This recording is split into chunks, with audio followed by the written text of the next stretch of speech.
Rockstars, welcome to the Willpower Podcast. Our very special guest is Brandon Seigel. He's a best-selling author, an internationally recognized private practice guru, and I want to validate that. I don't just bring anyone on the show. These are people that I absolutely personally guarantee will provide you with maximum value. He's the president of Wellness Works Management Partners. He has 20 years of leadership experience, but what he's known for is leadership, and his niche is more in the pediatric space, but everything we're going to talk about is applicable to the entire healthcare field. Today's message is all about value, qualitative versus quantitative. Here's why this is important. The single greatest problem in our industry is that we don't occur to ourselves as doctors in our community, and we don't charge what we're worth, which is why insurance companies take advantage of us, why it's hard to compensate our employees or for them to even make the money that they would want to make, because we're not about profitability. So he's going to help you understand the difference. And I would have all of your team members listen to today's episode. It's a master class on how to understand money and what you can do about it to start making more money and working less. Guys, enjoy the show. So Brandon, do you believe that physical therapists understand their value? I don't believe that physical therapists understand how to define their value. And I think as a result, what's happening is we're teaching therapists only how to create a qualitative value. We are not helping them discover the quantitative value. And I think that is the mistake in our current education system, is that we don't spend enough time in literally breaking down the equivalency between qualitative value and quantitative value. So therapists are going to come out saying, I'm the best therapist. I am a manual therapist. I'm incredible. All this stuff. And then when I say, how much is that worth? They look like I have a gun. They're like, and so literally, I think this is one of the biggest barriers, because how can I create a value proposition if I don't have a defined quantitative value that I put on myself? So clarify that, please, for people who are going qualitative, quantitative. What is that distinction? So qualitative means we value the quality of care, that I create outcomes, that you feel better after you've been with me. So I'm a great therapist because qualitatively, Will, you're out of pain. You feel good. I've done my job. So you give yourself an A+. Quantitative means that you're able to put a financial number on the value of what you just gave. So in your mind, Will, if I were able to remove all pain from you for the next 6 months, what is the value of what you just received? And how do you define that value proposition? So that's like the money part of it, in other words, in terms of me. When you said that, right now we're talking with me having recently injured my rotator cuff. And so I have to go to a physical therapist. And as you were talking, I was thinking about, what if someone said to me confidently, oh, I can get that completely better right in the next 6 weeks, but here's what you need to do. What number would I want or be willing to pay? And I guarantee it's higher than most PTs would be willing to say. Well, and I think part of the problem is we don't know how to showcase enough results to allow someone to find that financial value. And so one of the best experiences I ever had, full transparency, is when my daughter was young, I took her to a physical therapist and an occupational therapist. It was both. And they actually did an evaluation in front of us, and then they did treatment, and they were able to show within a 90-minute process a total change in function to say, buy into our program. So I paid probably $1,500 for the eval. And I was like, that's a lot, but let's see. And then they had me sold. I was like, you can't put a number on what this is, because what you just showcased was not time.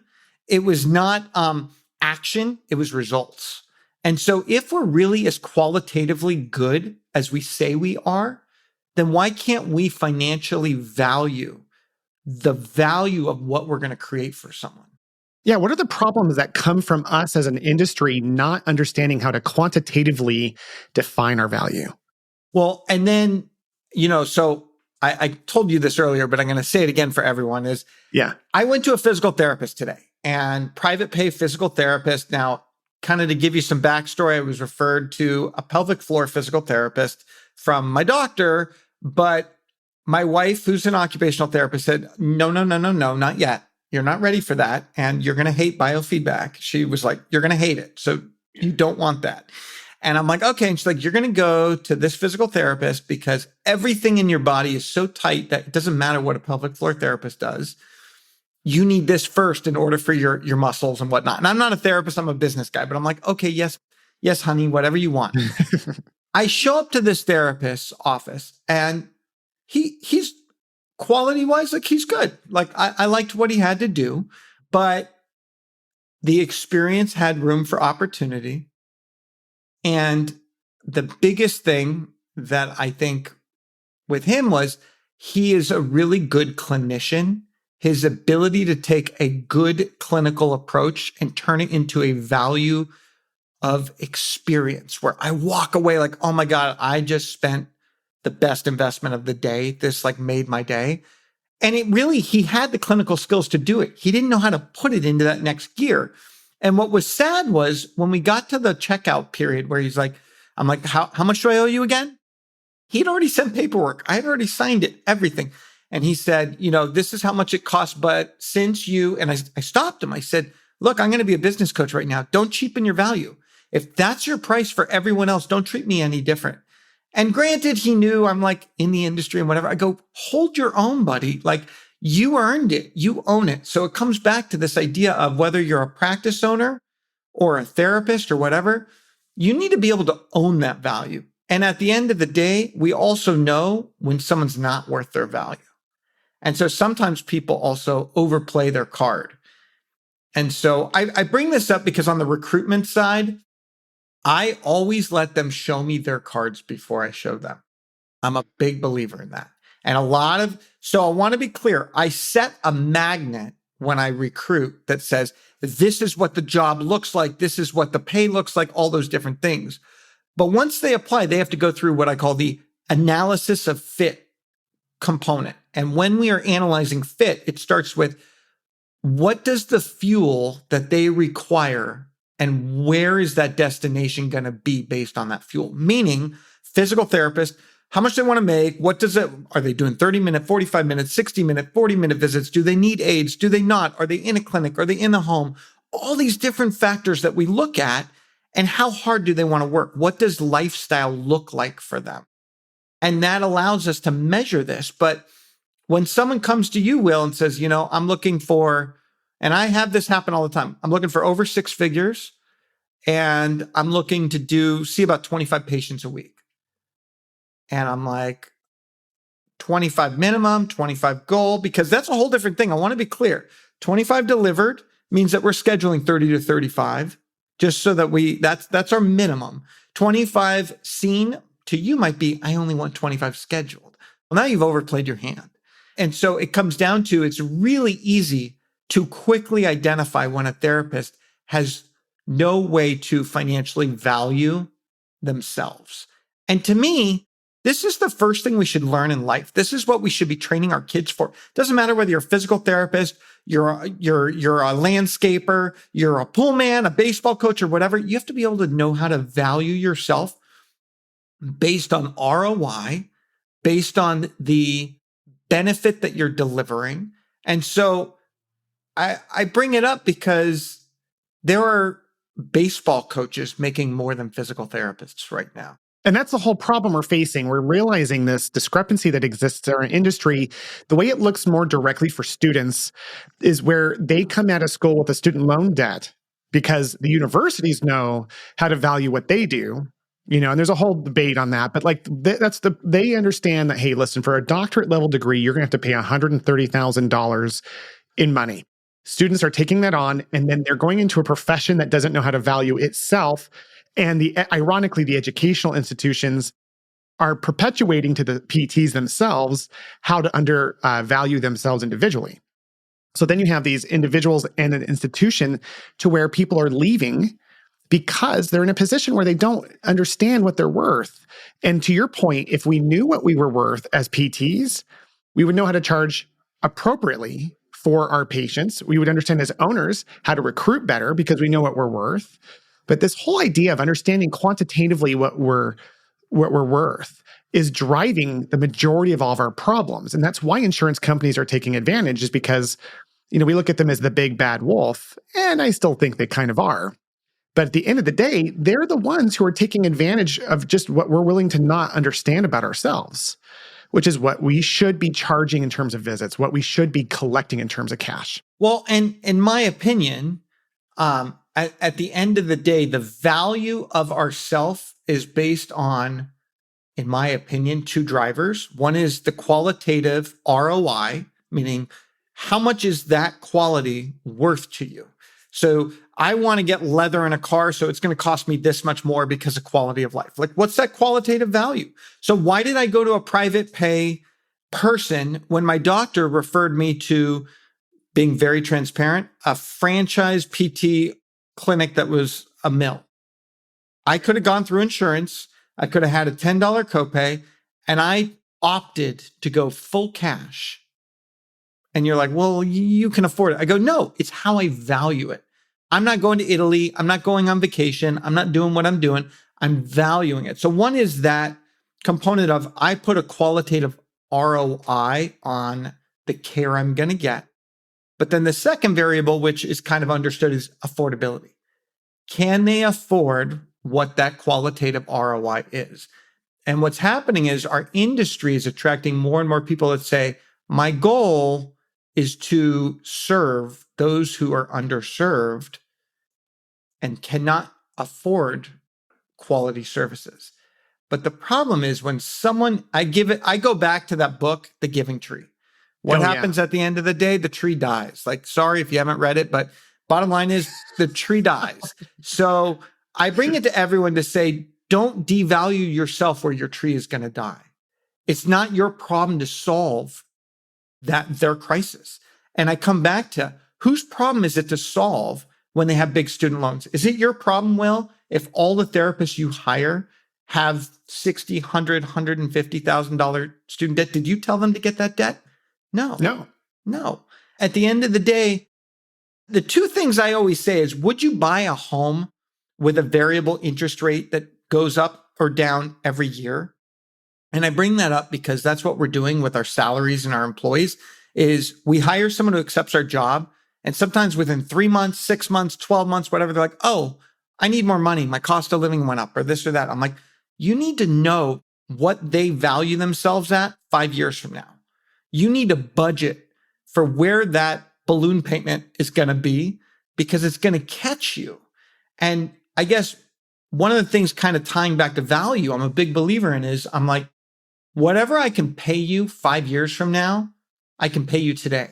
So would you rather me give you the value of today for today, or would you rather me slow play you so that you get your value today 5 years from now? Right. I love that.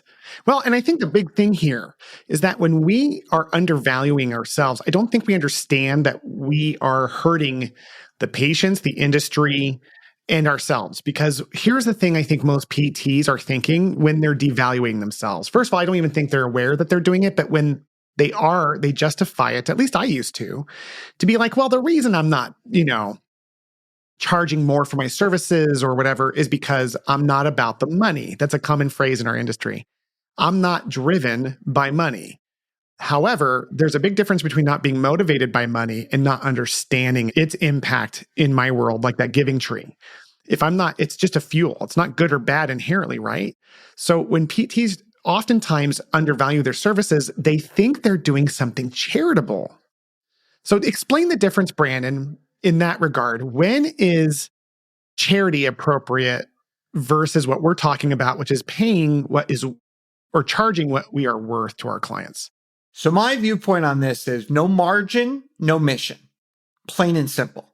And in a world where everything's evolving, if we prioritize what I'm going to call patients, employees, other shareholders, and not our business algorithm, we will not sustain what is to come. That is just a fact. And so the reason why consolidation is happening is not because people are getting great valuation and out. In the last 3 years, the reason why consolidation is happening is because people with money are seeing that other people can't do a good enough job. And so how many people do you know when they get acquired by a private equity company, within 3 years, that practice looks totally different than when it was acquired. Everyone. Okay. So my viewpoint is if you really don't want it to get to that level, prioritize your margin, and whatever you don't need, you can give away after the fact. So sustain what you have, get your 15, 20, whatever your margin goal is, and then you can go and give back. And then you can say, I'm going to donate to this cause. And they do scholarships in which those scholarships go to create accessibility. But the number one polarizing viewpoint right now is, am I here to create qualitative outcomes, or am I here to create accessibility to outcomes? But they contradict each other. Qualitative outcomes and accessibility of outcomes contradict because qualitative costs more than accessibility. Yes, it does. And I think that they think they're being kind and generous when they're making it accessible to all. But then how often do they struggle with patient compliance and attendance? Well, and this is my other statement is, why does, if you don't care about money, then why are you starting your own business? So even like this therapist the other day, he said to me, he's like, look, honestly, my number one priority is just to give great care. And I got into this to give great care. I'm like, well, you couldn't have given good care at your previous employership? And he's like, well, no, I was giving great care there. I go, what's the difference? He's like, well, I want to make more money. I'm like, so own it. And I say that in this way of, we prioritize baseball contracts, movie stars, etc. Do you think The Rock gives anything with the fact that he's making hundreds of millions of dollars to literally show up and say, do you know what The Rock is smelling, or whatever his slogan is? And I say it this way, I don't understand why we can't get behind the idea that the cancer doctor should get $1 million. The physical therapist should get, like, why? You're saving lives. Fortunately, I've never had one of my children in the NICU. But if I went to a parent and said, how much is it worth this NICU to save your child?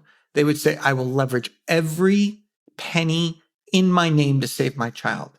Somehow we've lost that value of what it represents because I think we have this entitlement that it should just be there.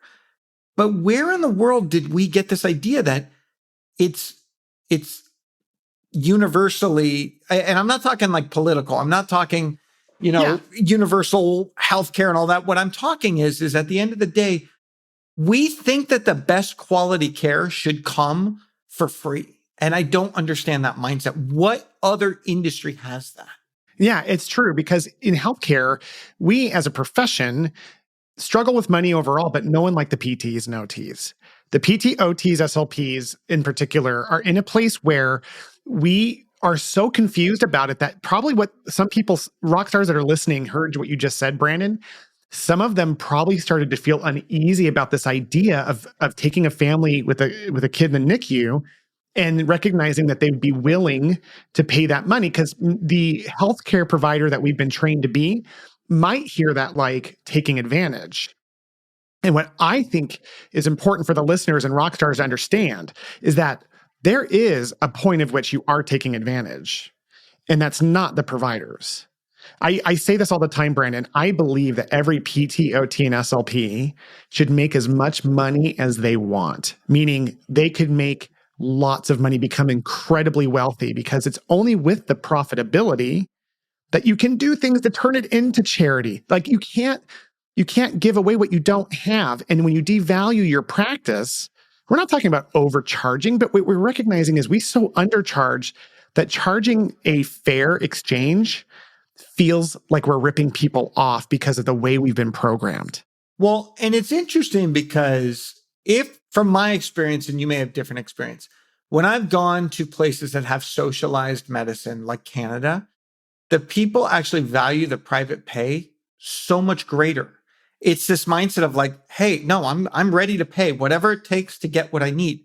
But here it's like, well, why isn't my insurance covering it? And part of that is the premiums cost. So I do want to get back to your statement that I do agree that two of the variables, or we'll say ingredients, that's a better word, that are plaguing our industry right now are, plain and simple, our health insurance system, because they're making buckets and buckets and buckets and buckets and buckets of money.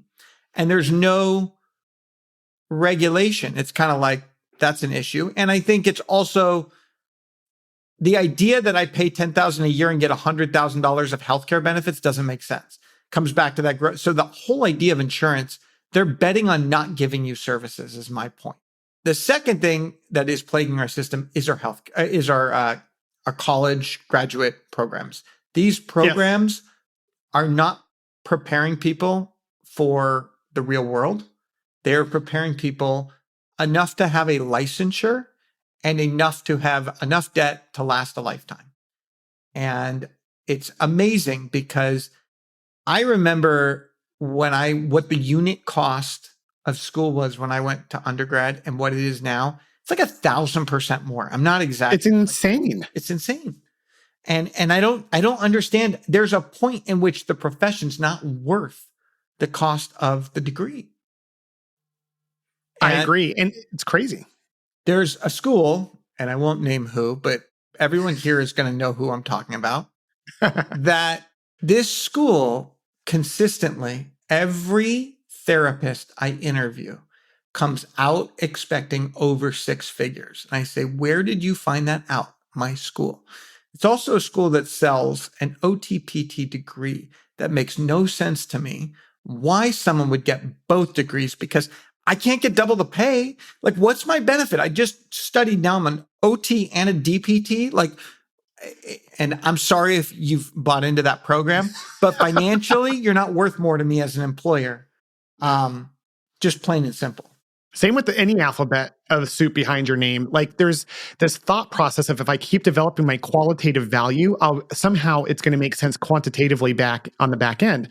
But you and I both know the quantitative value comes from knowing what you're worth at any level. So you can continue to add qualitative value, but if you're never going to develop your ability to understand your quantitative value, it doesn't matter. You're going to, as an employer, we're still getting paid the same because you're still underbilling. That's the problem. We have a broken healthcare system combined with these educational components. I agree with you 1,000% on that. But here's what's funny. When PT, OTs, and SLPs are undercharging for their services, they think they're helping the patient. Do you know, I know Brandon already knows this, but Rockstars, do you know who is benefiting from that? The insurance companies. So you tell me who's overcharging, right? Last year, United Healthcare in the physical therapy practices and OT practices I've consulted reimbursed anywhere between $50 to $70 a visit across the country. Last year, United Healthcare made $284 billion of profit. So when you are waving away copays and like helping the patient like lower their fee because you're making it more accessible, what you're doing is giving them more profits, and you're allowing the patient and you as the PT and the owner of practice to bear that burden. So this might be a great message for PT owners to give to their PTs and OTs and SLPs and go, hey, listen to this podcast, because at the end of the day, I don't think we're aware of that connection. That's what if universities educated on that, Brandon, how cool would that be? If universities were like, let's talk about how to develop you quantitatively more valuable, not just qualitatively. I think fiscal literacy should be mandatory. I think understanding how to define your value, and even just the project of, I want you to pick your most prized possession qualitatively that's the most meaningful to you. How would you quantitatively put that? Could you put a quantitative price on that? And I do think it's baffling to me that PTs don't see that when they cheapen the quantitative value, they don't increase the qualitative value, they actually reduce it. And I give this example of, Will and I are going to go out tonight and we're going to get a steak. And we go to that steakhouse and the steakhouse says, hey, it's normally $59.95 for this steak, but we're giving it to you for $9.99 tonight. It's a special deal.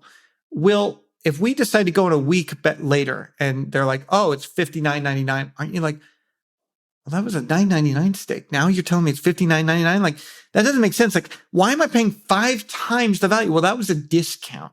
People don't understand discounts as value. They understand discounts as representative of what that qualitative value is to you. Wow.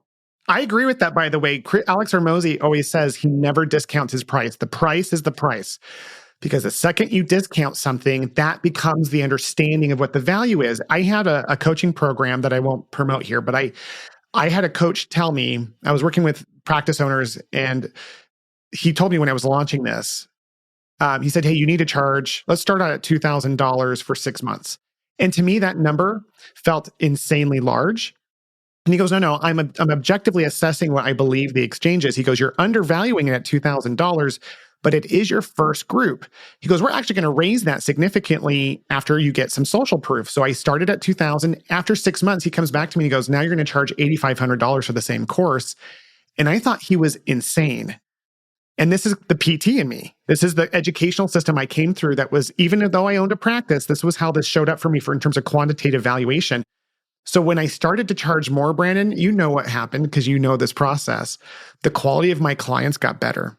It was easier to sell. It wasn't harder to sell. It was actually easier to sell because when someone sees that you're pricing it high, there's an emotional experience for people who like only see that $59 steak as like, well, it must be insanely delicious.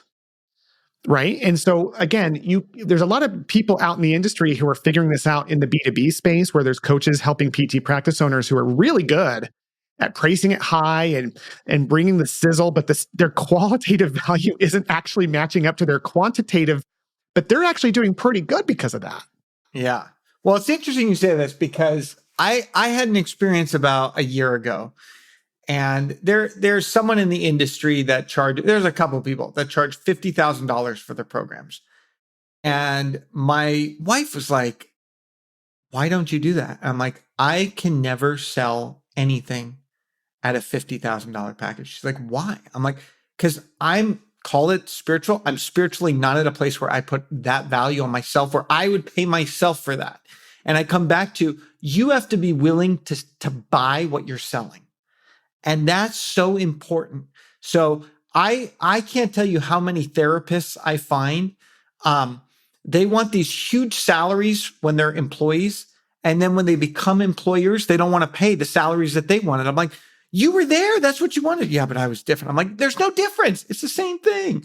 They don't know what I went through. And I go, that's not their life journey, but you have to recognize that you've been there. And I think that what I call pain in the butt employees that become practice owners, they have the most challenging time because when they start to see other pain in the butt therapists, they're like, how dare they? I'm like, you were the same. They understand it. Like when you own a practice, you get the money piece so fast. I would say that most owners quickly start understanding. It's the school of hard knocks that teaches them this is what the quantitative impact is for you as the owner. And when you're an employee, especially when you come from our educational systems that we go through, Brandon, I think there's this idea of like, well, the owner must be killing it financially. They have no idea that if that owner was paid per hour for what they put into their business, they make way less than the people that work for them in most cases. Well, and that's why for me, 95% of what I coach and work on is comp structures. And it comes down to full transparency. It comes down to, we want to build a KPI list that they understand. So I say, what is the total people expense for that employee? Not just the wages, that's the EMR. That's all these variables that go up and down that create affordability or inaffordability related to that employee. And how much revenue do they get of what they generate? And you'd be surprised. Wow. And so I'm like, hey, you get 40% of the revenue you generate. Like, oh, that sounds great. And then they're like, oh, I'm only getting $58 from UHC. I'm like, yeah, now you know the problem. You know, so this is important, Rockstars, for people to hear this because Brandon is a clinical expert, which I don't use that term loosely. There's many businesses and coaching groups that are popping up that do not, in my opinion, match that. And here's why. Experts have either done it themselves or have shown that they can do it for others in a very reproducible way. And oftentimes oversell themselves because they understand this. This is where like the coin is flipped, where sometimes these quote unquote experts are quantitatively showing up as experts, but qualitatively aren't. And it's like people don't know the difference because they don't know what they don't know. So when I say that Brandon is an expert, I mean he is an expert. How do you help your clients establish this? Because you went through like the KPI piece and you mentioned this whole thing about compensation structures, but can you walk us through just some of your things that you help people do? I have a lot of things I do, so I'm not going to bore you. You can Google me, but the bottom line is I would say a majority of people come to me when they're having trouble with their comp structure. And it all stems from several things. One is they don't understand their numbers. So the first thing we have to do is figure out their business algorithm. Their business algorithm is all of the data that makes up their output, if that makes sense. And so from a quantitative standpoint, what are your expenses versus income? How do you break it down? And how do you build an algorithm so that you're consistently creating the same pizza pie day in and day out? Okay. Once we know that, everything fits that. And then when I communicate it, I go to Will and I go, Will, you're incredible. You're worth 10x of what the industry standard is. The reality is we're a vehicle of change. And in order for us to get to a destination, we have to have the right fuel that we can afford. Right now, we're an insurance practice. This is our affordability. It's not based on value. It's not how I feel about you. Now, if you value yourself higher than what I'm offering, I totally understand that. And that's why I do a fit assessment to make sure your needs, wants, and desires fully align for not just today, but for the next 5 years. And sometimes we will say that the quantitative logistics and needs of comp, benefits, everything are not your driving force. And that's what we have to find out. What are the drivers? And at what point are you going to feel full in gear? And I bring this up because I have full-time therapists that have been working for me for over 20 years. And 20 years of retention is not easy. And people say, oh, you must pay the most. I go, no, I don't. Because what I know is every day you can get a greater dollar somewhere else. That's just the reality. And so what I recognize is that there's enough needs, wants, and desires being exceeded because I'm an under-promise, over-deliver kind of guy, that the consistency, reliability, and value they see in my organization is greater than just a quantitative comp structure. Isn't that interesting? Because that's where we can balance the quantitative and qualitative as owners with the people that we're hiring. But it starts with understanding the bare bones numbers is what you're saying, right? Yeah. Where you go in there and you understand their business algorithm is how you put it, where you're going through the numbers, the nuts and bolts of what they've established, what their profit margins are. And then you layer that with these combinations of quantitative and qualitative numbers. And to your point, like when companies are only focusing on the quantitative is when they find themselves in a race to the bottom because they're paying 75,000, I'm going to pay 80. Oh, they're paying 80, I'm paying 85 versus understanding that value goes beyond money. And so it's an interesting problem because it seems almost flip-flop from what we were talking about initially with PTs, right? PTs are so focused on the qualitative, but they don't know how to quantify it. But as PT owners, they're so focused on that quantitative amount that they're not focusing on their qualitative exchange. I will tell you though, there's a trend that I've seen in the last probably year and a half that's changing with new grads. And the change is I would rather make less and have a 32-hour full-time job. I've actually seen that recently in the coaching call before this. People were talking about, one guy said this, and I'd never heard this before. He said 80% of his employees aren't full-time. So what's happening is different people are defining full-time differently. And I want to be clear. Yeah. In the past, it was 40 hours as full-time. Then it was 36 became a trend. Well, now we're starting to see this idea of like, I'll show them, hey, 40 hours a week, you get this.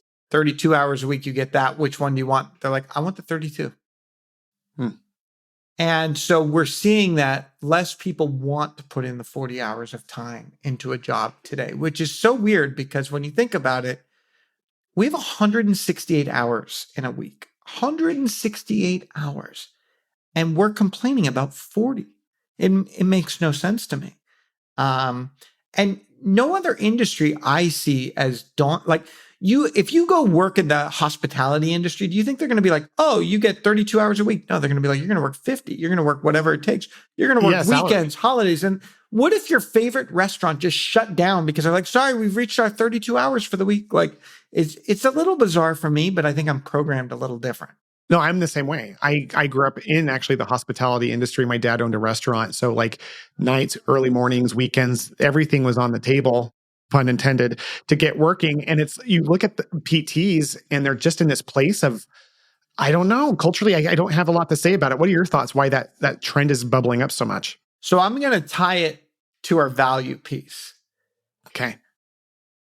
The people that are entering the workforce or in the workforce right now no longer have their bucket filled in the same capacity as they did 10, 15, 20 years ago by what they're doing.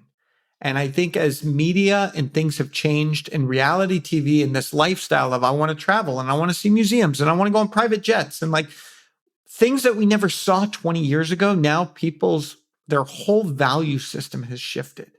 Wow. And the value system is saying, look, I don't want to just live to work. I want to work to live.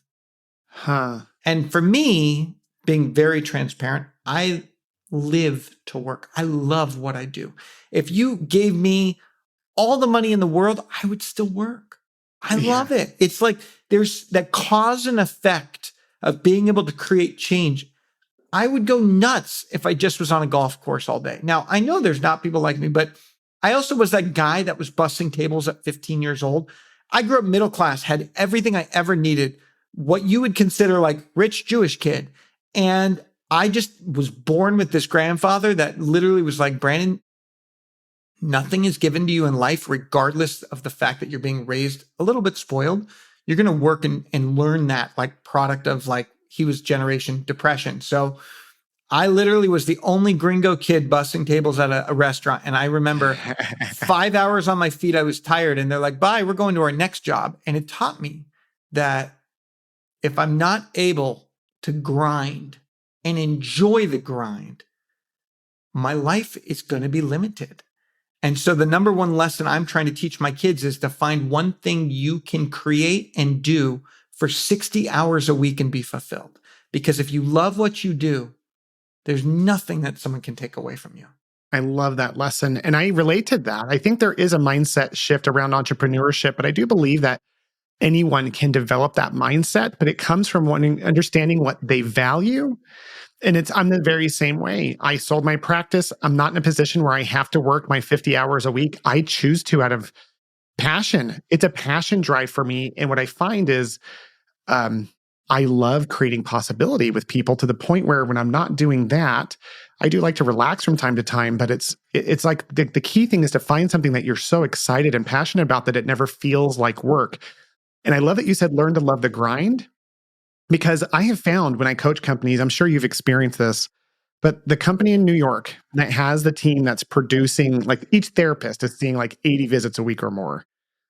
They're maybe, and sometimes equally or less burned out than the group in Alaska that's seeing less than 40 visits a week. So that tells the audience, Rockstars, as you're listening to this, think about that.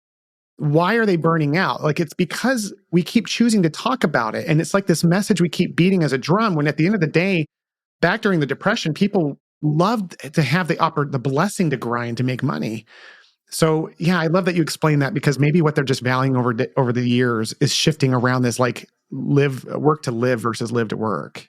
Well, and I think that the grind fuels adrenaline for those that really love it. So to me, that grind, it gives me an adrenaline. It's like, oh, let's go. And there's nothing more rewarding than leaving at the end of the day and knowing you left it all on the table. Like it just, I put it all out there today. And I'm not saying like, don't take breaks. Again, 168 hours. I'm not telling you need to do 100 of 168, but I'm also a guy that I'm like, if you can't live off 6 hours of sleep, like 6 hours is plenty. Like I don't need more. Like I'm happy. You give me 6, I can roll with that. So I need a little bit more just for the audience who's going, what? Because you are a bit of a superhuman, Brandon. I know you well enough to know that like if his standard might feel a little impossible, because it is for most, but most people can do more than what they're able to do and love it. And if they could learn to love it, I guess it just depends on what they're being taught, because at the end of the day, if I work at a company where everyone's acting burned out, I'm going to be burned out, whether it's 40 or 80 visits a week. Totally. And I think it also comes down to, when you're not working, where does your mind go? And I think that's a really interesting thing. So for me, when you listen to music or you listen to a book on tape or you listen to something, where does your mind go? What does it do? My mind is always creating. My mind is always like, oh my gosh, this would be so cool. And hey, and literally like, it's just part of this piece where it's like, I want to take in the world. Like, have you ever been to a place that you've never seen before? You show up and you're just like, oh my God, I'm in magic. And so this idea that you have to be grinding all the time in your clinic, I disagree with that. And I believe there's a world where you can justify taking 3 days, bringing your whole team to a new environment once a year and getting them reset with inspiration. Because the minute you turn something different in your mind, I feel like all your particles just shift, is the way I look at it. It's true. Travel does that for people, and it doesn't have to be an exotic place. It can be somewhere just different and change. There's all these neuroscientists that are talking about brushing your teeth with the opposite hand or just doing things a little bit different because it completely restimulates your brain to be more present and to grow and adapt. But at the end of the day, we're all creators. And I love that piece of like, where does our brains go when it's a positive place, a growth mindset, when we're not feeling like a victim or suppressed by the problems we face.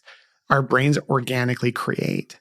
And so that idea of like leveraging that, and then, but we can't, going back to our concept of value, I just feel like as people are listening, that I hope they understand that when they can step into their power and charge with their worth, that it's profitability that unlocks possibility. My point on that, just to piggyback on this value piece, is no one should judge you based on the value you choose.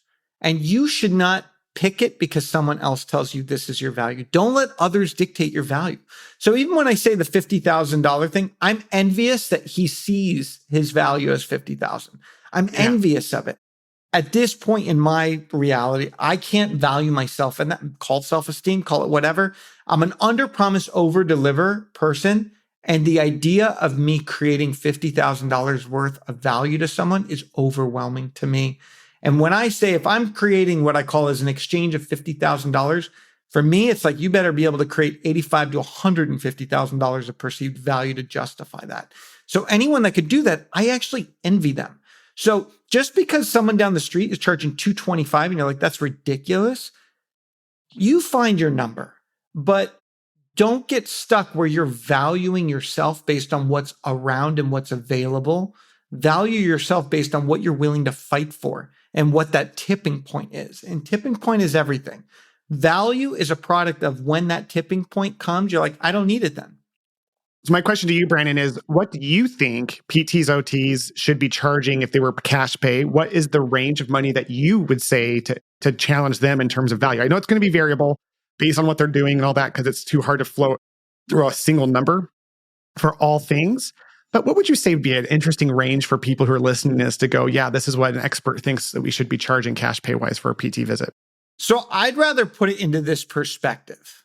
I think that an optimum result is worth $225 per billable hour. $225 per billable hour cash, not discounted. For optimum results, meaning that, hey, if you said to me right now, in 16 visits, I can get you 75% more functional than you are today, I'll drop $225 an hour for every visit to get to that point. You got to be able to create an outcome. One of the issues is we're losing our value because we're believing in continuous care, which just means we keep treating until they discharge themselves. You have to have clear and defined value goals, not value-based based on like pay as little as you can for as much, but literally like, what is this worth to you? So to me, to operate without pain is worth this. And I'm going to throw this out to the crowd. How much would you spend to ensure that you never have cancer in this lifetime? And I all my money, a lot of money, because I'm seeing it firsthand with family. There is no dollar. So if you have a solution that truly changes the entire quality of life, why can't you value that at $225 an hour? I agree with you 100%. And I bet, and I know there are people who charge more because that was a very fair. I don't even think that was, I don't think that was generous. I think that was conservative in terms of again, it depends on the condition and what we're treating. If someone's coming with a mild sprain who honestly could probably self-rehab, that might be different than someone who's coming in with chronic back pain and you're the expert that can help break through. But at the end of the day, as people are listening, here's the numbers on that. At what Brandon just said, to make $100,000 a year, if you were working for yourself with no overhead, if you're just like $100,000, that's 8.5 visits a week. So what if you did have some overhead? Great, turn that to 10 and you're making 6 figures. Now, what if you were seeing 20 visits a week and charging that amount? How much, I mean, you're not even at one-on-one for an hour, which by the way, PTs coming out of school, at least I don't know about OTs and SLPs, but PTs coming out of school are trained that they have to do one-on-one for an hour because anything less than that sucks, which blows my mind. I would go crazy with boredom at one-on-one for an hour. But if I was able to see 20 visits a week and make $200,000 a year profit, that means I'm in a place where I'm only working one-on-one for an hour for 20 hours a week. It's insane. It's like everything starts to reverse if we started to step into our power and charge a little bit more of what we're worth. Well, and I'm going to throw one other perspective out. The average family of 4 spends almost $7,000 for a vacation to Disney. Whoa. $7,000. And that's that.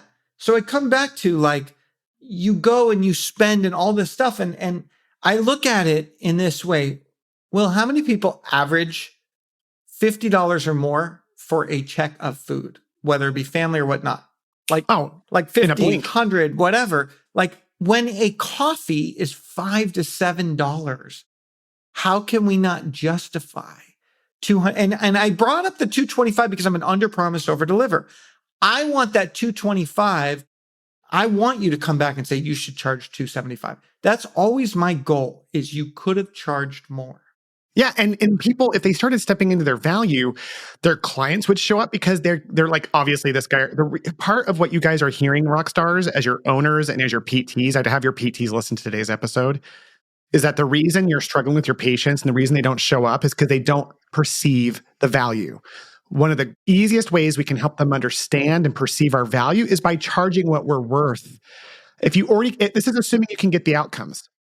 If most of your patients are bringing you cookies, it's because you can get the outcome. So what if you could just start owning that and start charging what you're worth? It only would you get better, happier patients, ironically. They're not going to be upset that you're charging them more. And you might be going, well, what about the people who can't? Great. Once you have profitability, you'll have enough money to know other ways to support those populations. But for now, showing what we're worth only helps the patient, you, and the industry. And I love, Brandon, that you're going into this. How can people get a hold of you, Brandon? Because I think I would say this, you're one of those people I absolutely validate. What if a PT owner wants to work with you and understand more about what you're talking about? So easy, wellnessworksmp.com is one of my companies. Also growthcodeconference.com. I've got a conference coming up in January. Will's going to be there and very excited. It's 4 days of learning. Everyone that has gone to this conference, honestly, they're like, it's an experience like no other. It is technically geared for pediatric private practices, but 99% is applicable to anyone. And the concept is just bringing people together with thought leaders, collaboration, and honestly, pushing your mind to the break. That is part of the growth code, is how do I push you so hard that you're ready to just run through fire with me? And those are the ways to reach me.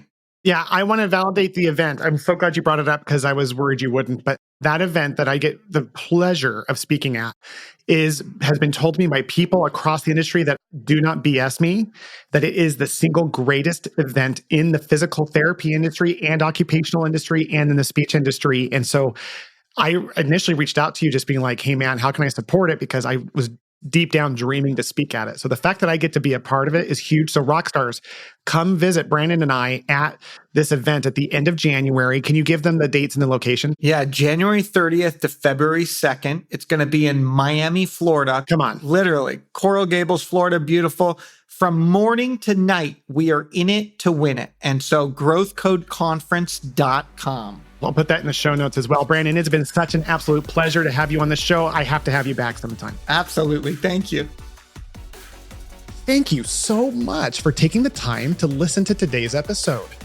As a thank you, I have a gift. In today's show notes, there's a link for you to join the Stress-Free PT newsletter. This is a comedy newsletter for anyone who works in healthcare. And of course, we're going to have comedy bits. We're going to have inspirational stories, leadership bits. It's going to be a weekly newsletter just to lighten your week, to help you do what you love with more passion. So click that link below and join that newsletter, and we'll see you in our next episode.